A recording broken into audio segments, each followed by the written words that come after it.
Araling Panlipunan 5, Quarter 4, Week 1. Ang pag-usbong ng nasyonalismong Pilipino.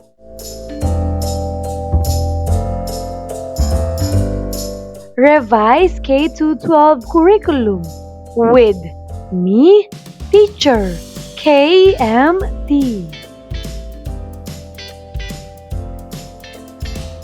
Magandang araw mga bata! Ngayon ay pag-aaralan natin ang tungkol sa ang pag-usbong ng nasyonalismong Pilipino. Mga layunin. Una, nasusuri ang konsepto ng nasyonalismo. Pangalawa, nasusuri ang kaugnayan ng pagkikipaglaban ng mga Pilipino sa pag-usbong ng nasyonalismong Pilipino. Pangatlo, naipapamalas ang pagpapahalaga sa nasyonalismong Pilipino. At pang-apat, nakapagsasagawa ng isang presentasyon na naglalayong pahalagahan ang nasyonalismong Pilipino. Unang araw. Maikling balik-aral. Panuto. Isulat ang tama kung ang pahayag ay wasto at isulat naman ang mali kung hindi wasto. Una, ang kabundukan ng Cordillera ay matatagpuan sa gitnang hilaga ng pulo ng Luzon sa Pilipinas. Tama o mali? Ito ay tama. Pangalawa, si Juan de Salcedo ang naatasang galugarin ang bahaging hilaga ng Luzon upang hanapin ang napabalitang deposito ng ginto. Tama o mali? Ito ay tama.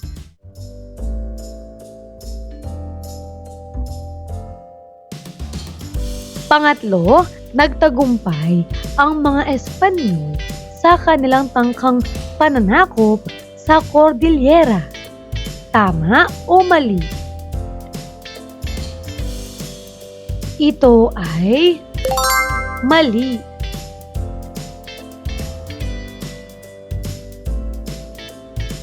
Pang-apat, nasakop din ng mga Espanyol ang mga Muslim sa Mindanao. Tama o mali? Ito ay mali.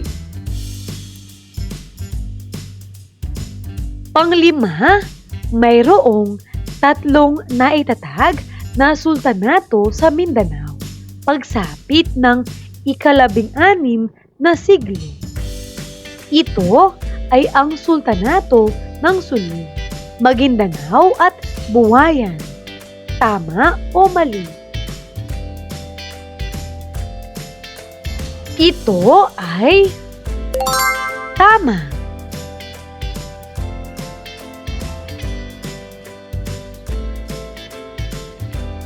Paglinang sa kahalagahan sa pagkatuto sa aralin. Panuto, sagutin ang gabay na tanong. Isulat sa sagutang papel ang iyong sagot. Ano ang mga paraan ng Espanya sa pagsasailalim ng lipunang Pilipinas?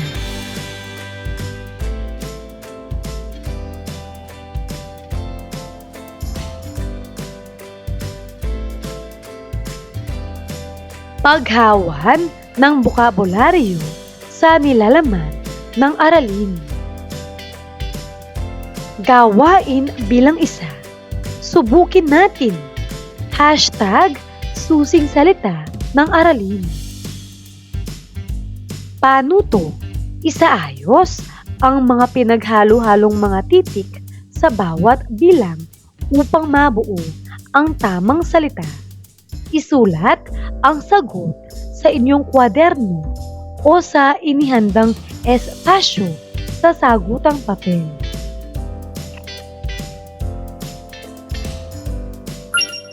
Para sa unang bilang.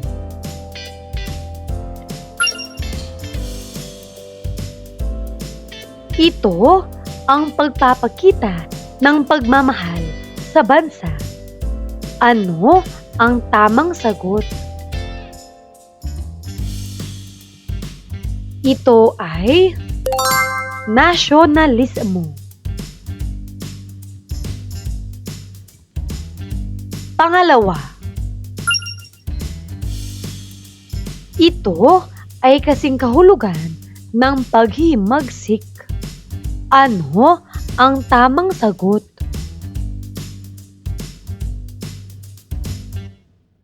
Ito ay pag-aalsa.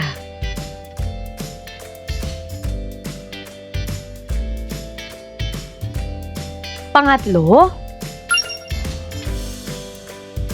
isang pag-uugali na nagpapakita ng hindi pagsunod. Ano ang tamang sagot?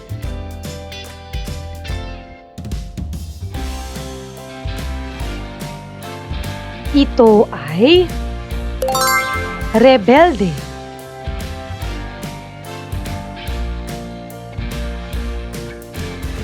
Pang-apat,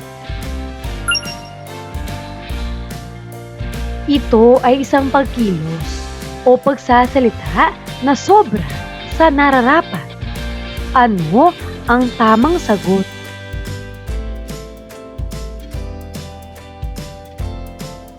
Ito ay pagmamalabis.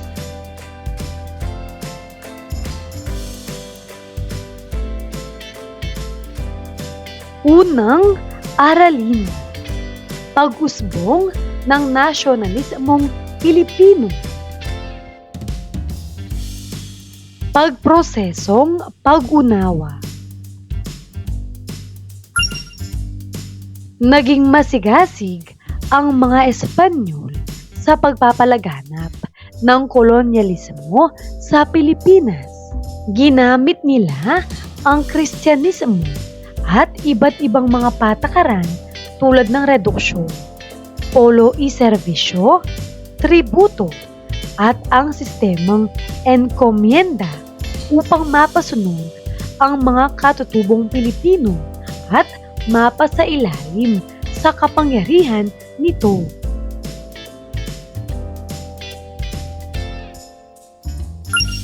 Maraming mga Pilipino ang nagnais na makawala sa kapangyarihang Espanyol dahil sa kahirapang nararanasan sa mga patakarang ipinapatupad nila. Nagbigay daan ang kolonyalismong Espanyol upang matuklasan ng mga Pilipino ang kaya nilang gawin. Hinamon nito ang kanilang katatagan at nagbigay daan upang mapaunlad ang pagkakakilanlang Pilipino.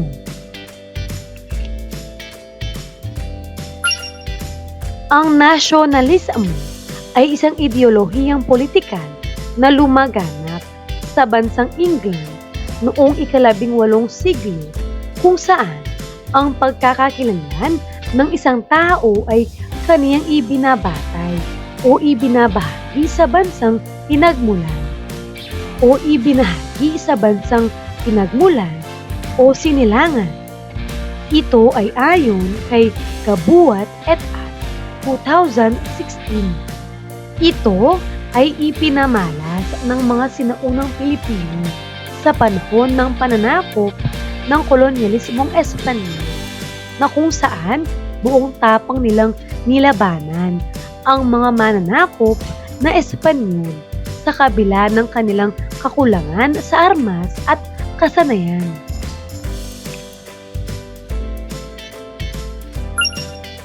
Ang nagtulak sa mga Pilipino upang mag-alsa at magsagawa ng pakikipaglaban sa kolonyalismong Espanyol ay ang mga pagbabagong ipinatupad nila sa Pilipinas. Ang mga maling pamamalakad at pagmamalabis sa kapangyarihan ng mga Espanyol ay tinutulan ng mga Pilipino. Ang mga mapang-abusong patakaran at mga kaganapan sa loob ng bansa ay nagpaigting sa kamalayan ng mga Pilipino na kumawala sa kapangyarihan ng Espanya at magsagawa ng mga pag-aalsa at pakikipaglaban. Ang ipinamalas na kagitingan sa pakikipaglaban ng mga Pilipino ay nagpamalas ng matinding pagmamahal sa bayan. Ang pagnanais na muling maibalik ang nawalang kalayaan laban sa mga mananakop na Espanyol at muling mamuhay ng payapa at may dangal. Maging kapalit man ito ng kanilang sariling mga buhay ay sadyang hindi matatawaran. Ikalawang araw. Pinatnubayang pagsasanay.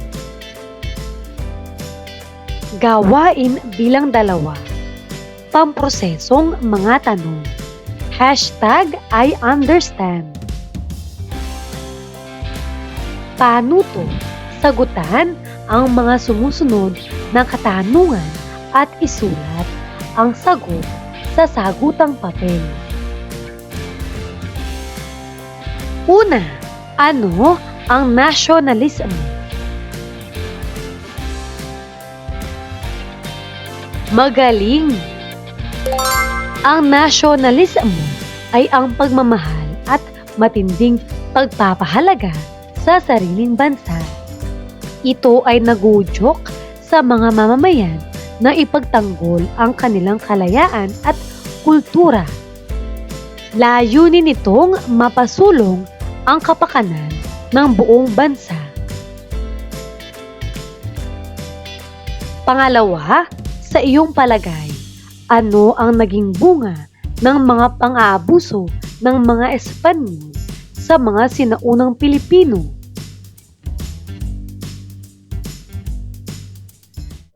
Tama!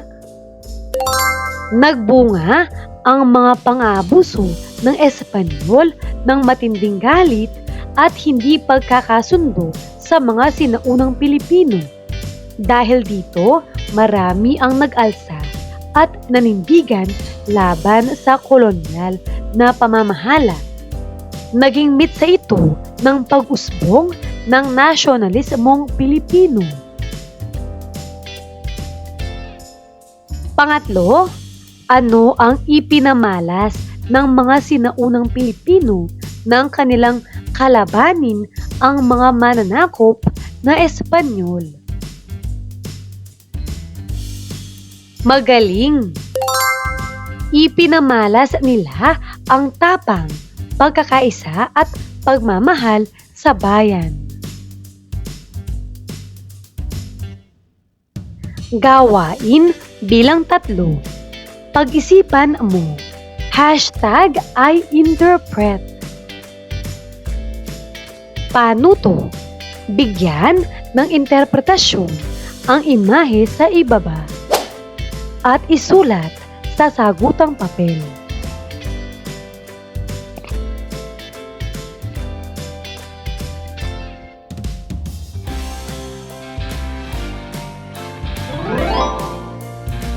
Narito ang posibleng sagot. Basahin mo ito.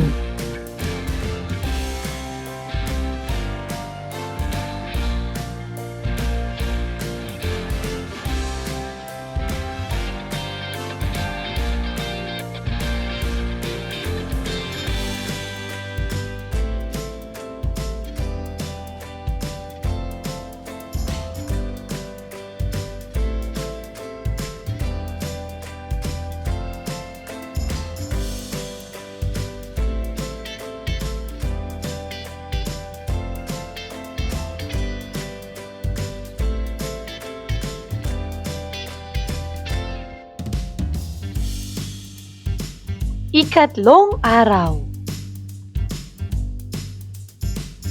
Paglalapat at pagugnay. Gawain bilang 4. Pag-aanalisa ng mga pangyayari. #iAnalyze. Paano to? Ipaliwanag mo kung paano naipamalas ng mga sinaunang bayaning Pilipino ang kanilang pagmamahal sa bayan. Isulat mo ang iyong sagot sa sagutang papel. Para sa unang bilang, si Diego at Gabriela Silang noong 1762 hanggang 1763. Ang pag-aalsa ni Diego Silang nang dahil sa mabibigat na pagpapataw ng buwis, pagsikil sa kalayaan at pag-aabuso ng alkalde-mayor. Nag-alsa si Diego Silang kasama ang kanyang pangkat sa pamahalaang Espanyol noong 1762. Ipinagpatuloy ng kanyang asawa na si Gabriela ang pag-alsa nang siya ay masawi. Paano naipamalas nina Diego at Gabriela Silang ang kanilang pagmamahal sa bayan?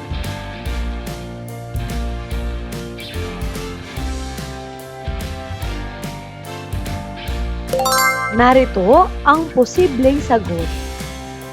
Ipinamalas nina Diego at Gabriela Silang ang kanilang pagmamahal sa bayan sa pamamagitan ng matapang na pag-alsa laban sa mapang-abusong pamahalaang Espanyol. Nilabanan nila ang mataas na buwis, kawalan ng kalayaan at pang-aapi ng mga opisyal na kolonyal. Nang mamatay si Diego, ipinagpatuloy ni Gabriela ang pakikibaka na nagpapakita ng hindi matitinag na dedikasyon para sa kalayaan ng kanilang mga kababayan. Pangalawa, si Francisco Maniago, taong 1660 hanggang 1661. Pinangunahan ni Francisco Maniago mula Mexico, Pampanga ang pag-alsa sa Lingayen at Pampanga. Sumiklab ang pag-alsang ito dahil sa mga pagpapahirap ng mga Espanyol sa mga Pilipino tulad ng pagpapatupad ng polo y servisyo, bandala at sapilitang paggawa. Paano naipamalas ni Francisco Maniago ang pagmamahal sa bayan? Narito ang posibleng sagot. Basahin mo ito.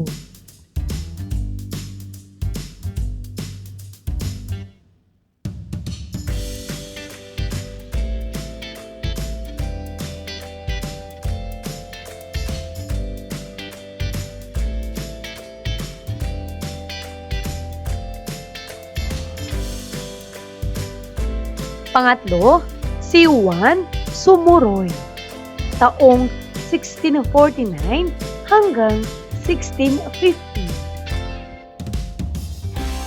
Taong 1649 nang ipag-utos ng mga Espanyol na magpadala ng mga polista na taga-Samar sa Cavite upang gumawa ng mga barko, ngunit ito ay tinutulan ng mga taga-Samar.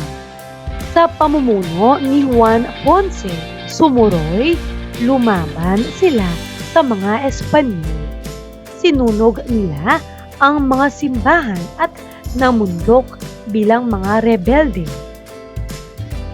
Paano naipamalas ni Juan Sumuroy ang pagmamahal sa bayan? Narito ang posibleng sagot. Basahin mo ito.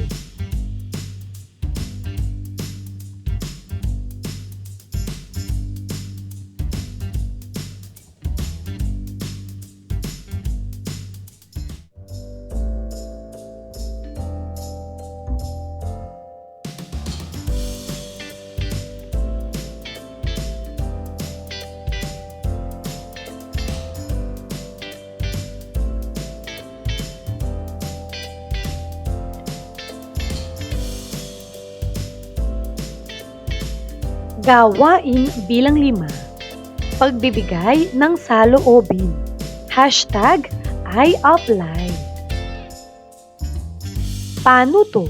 Sa iyong palagay, sa paanong paraan maaaring ipakita ng mga sumusunod na Pilipino ang kanilang pagmamahal sa bayan?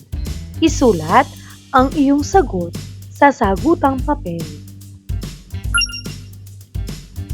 Para sa unang bilang, Overseas Filipino Worker o OFW.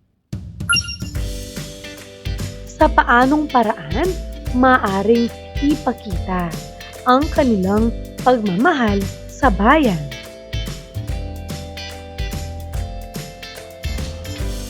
Narito ang posibleng sagot.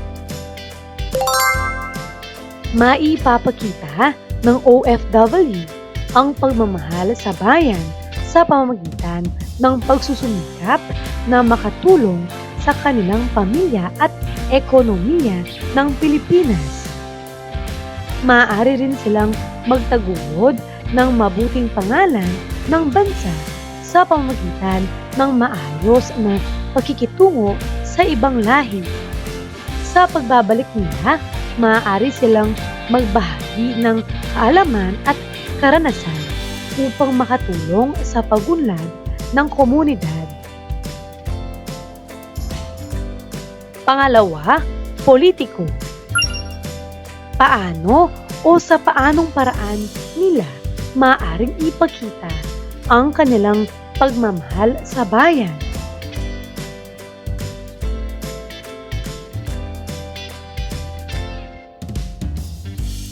Narito ang posibleng sagot. Basahin mo ito.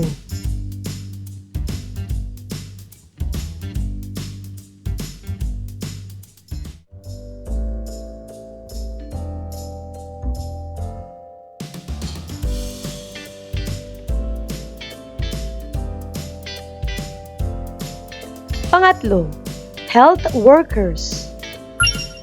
Sa paanong paraan maaari nilang ipakita ang pagmamahal sa bayan?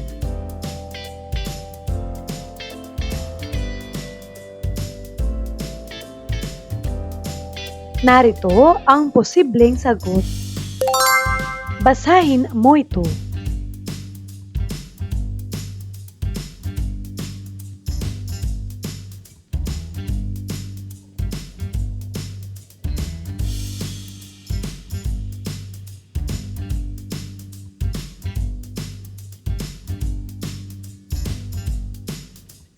Pang-apat, sundalo at pulis.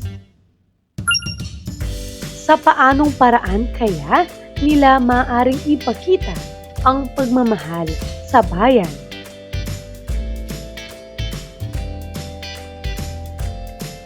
Narito ang posibleng sagot. Basahin mo ito.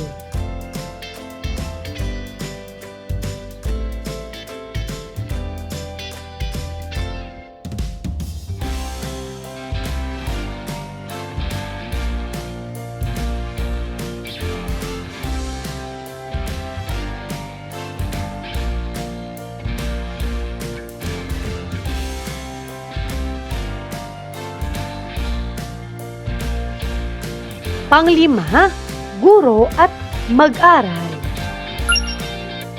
Sa paanong paraan kaya nila maaaring ipakita ang pagmamahal sa bayan?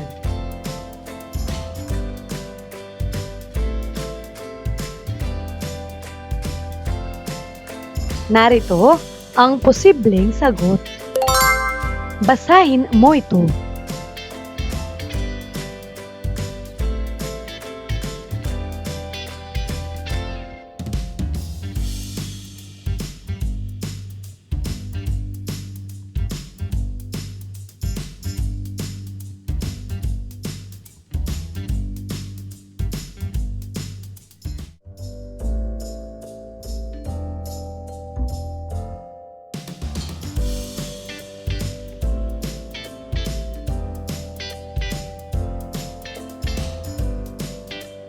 Gawain bilang 6. Malikhaing pagganap. #i-roleplay. Gagabayin ka ng iyong guro para sa gawain na ito.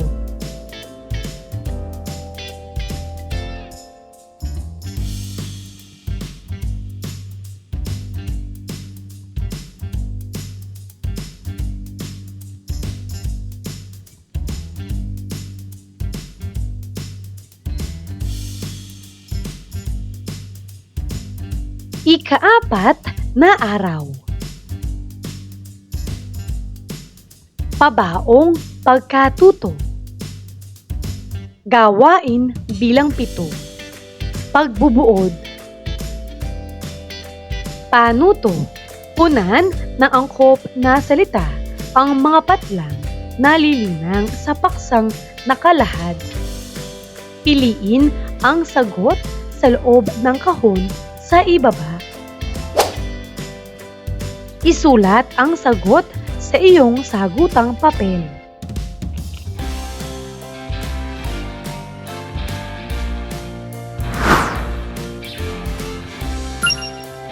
Basahin at sagutin mo ito.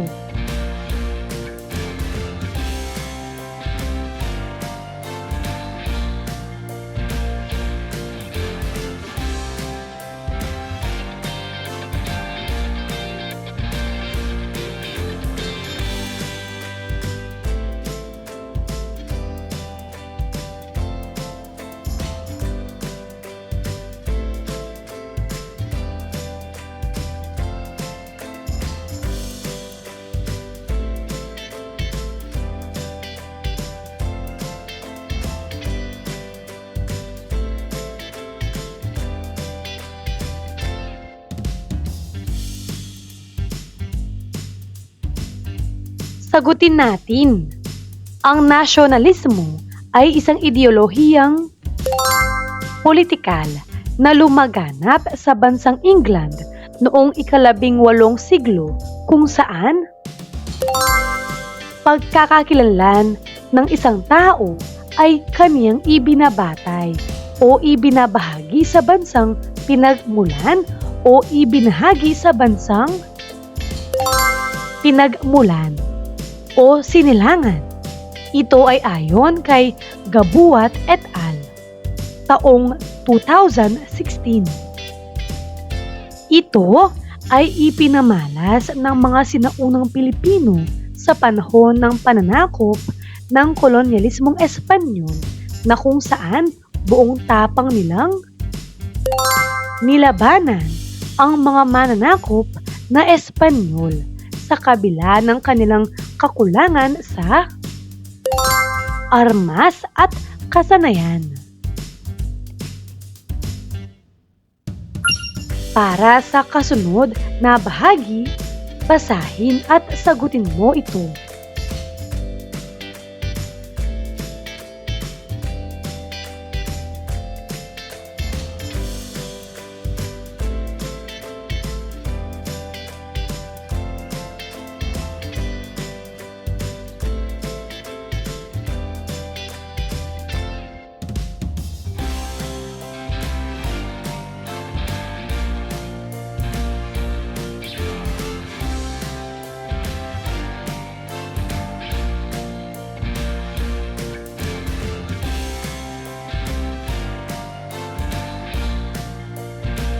Sagutin natin ang ipinamalas na kagitingan sa pagkipaglaban ng mga Pilipino ay nagpamalas ng matinding pagmamahal sa bayan.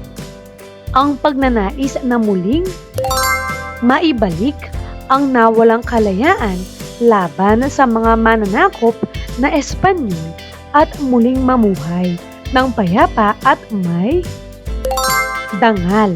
Maging kapalit man ito ng kanilang sariling mga buhay ay sadyang hindi matatawaran. Pagsusulit. Paano to? Basahin at piliin ang letra ng wastong kasagutan. Isulat ang sagot sa patlang bago ang numero. Una, alin sa sumusunod na mga pangusap ang nagpapaliwanag sa konsepto ng nasyonalismo? A. Ang pagkakakilanlan ng isang tao ay ibinabatay o ibinabahagi sa bansang pinagmulan o sinilangan. B. Ang pagsunod sa mga maling patakaran upang mapanatili ang kapayapaan ng bansa. C.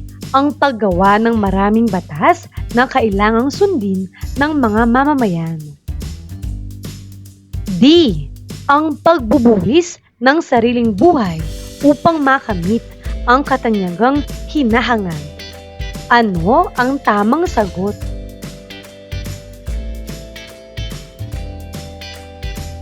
Ito ay A.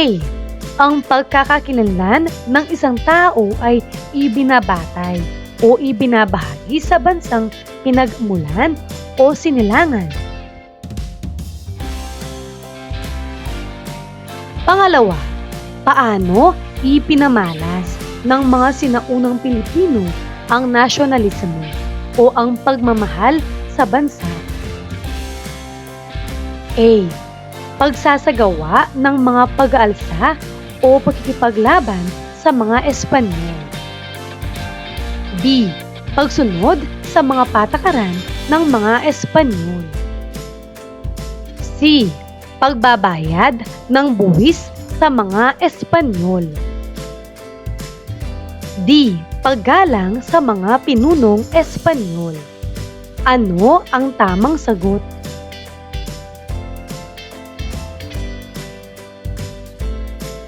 Ito ay A.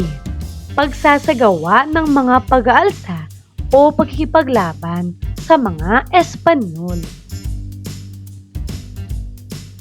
Pangatlo, ang mga sumusunod ay naghudyat sa mga Pilipino na magsagawa ng mga pagkikipaglaban sa mga Espanyol maliban sa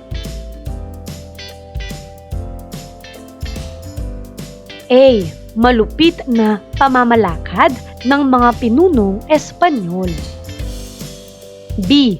Di makataong patakaran ng kolonyalismong Espanyol. C. Hangad na muling maging malaya at mamuhay ng mapayapa. D. Makilala bilang mamamayan ng Pilipinas at bigyan ng posisyon sa pamahalaan. Ano ang tamang sagot?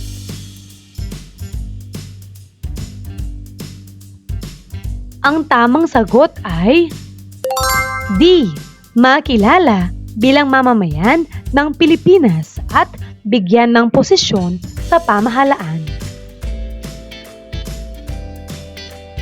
Pang-apat, alin sa mga sumusunod na pahayag ang hindi nagpapamalas ng kaisipang nasyonalismo? A.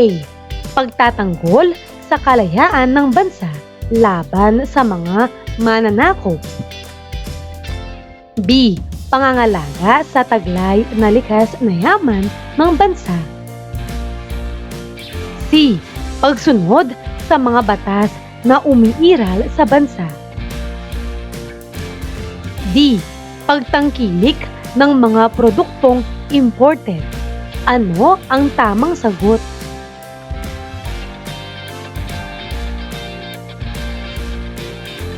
Ito ay D. Pagtangkilik ng mga produktong imported. Panglima, kung ikaw ay nabuhay na sa panahon ng kolonyalismong Espanyol, sasali ka ba sa mga pag-aalsang naganap upang maipamalas ang iyong nasyonalismo o pagmamahal sa bayan? A. Opo, dahil marami ang makakalaya kung magtatagumpay ang pakikipaglaban. B. Opo, dahil ang mamatay para sa bayan ay tanda ng pagiging bayani. C. Hindi, dahil magdudulot ito ng matinding kalungkutan sa pamilya. D. Hindi, dahil maipamamalas ang nasyonalismo sa pamamagitan ng pagsunod sa mga Espanyol upang maiwasan ang kaguluhan. Ano ang tamang sagot? Ang tamang sagot ay A. Opo, dahil marami ang makakalaya kung magtatagumpay ang pakikipaglaban.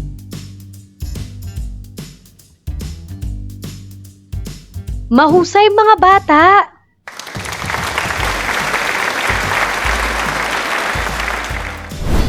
Ano ang mga natutuhan mo sa araw na ito?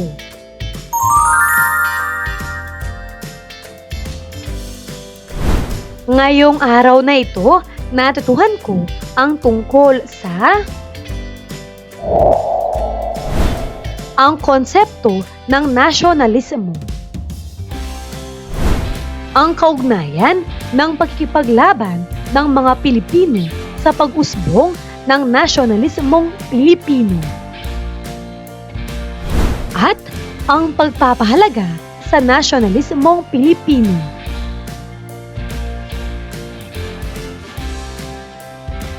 Maraming salamat sa pakikinig mga bata. Sana ay may natutuhan kayo. Huwag mong kalimutan pindutin ang like, share at subscribe.